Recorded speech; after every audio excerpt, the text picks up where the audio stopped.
grandissima affluenza di ragazzi per l'ultimo casting di Mister Topolini 2010. Siamo con il numero 57, lui si chiama?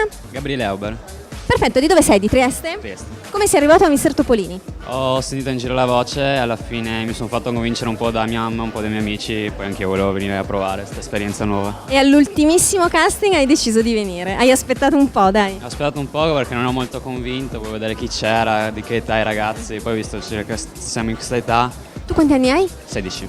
16, quindi sei uno dei più giovani. Ce ne sono, guarda, andiamo dai 16 ai 27, ho visto Mister Topolini. Sì, ti assicuro. Senti, da grande cosa vuoi fare? Tuffatore?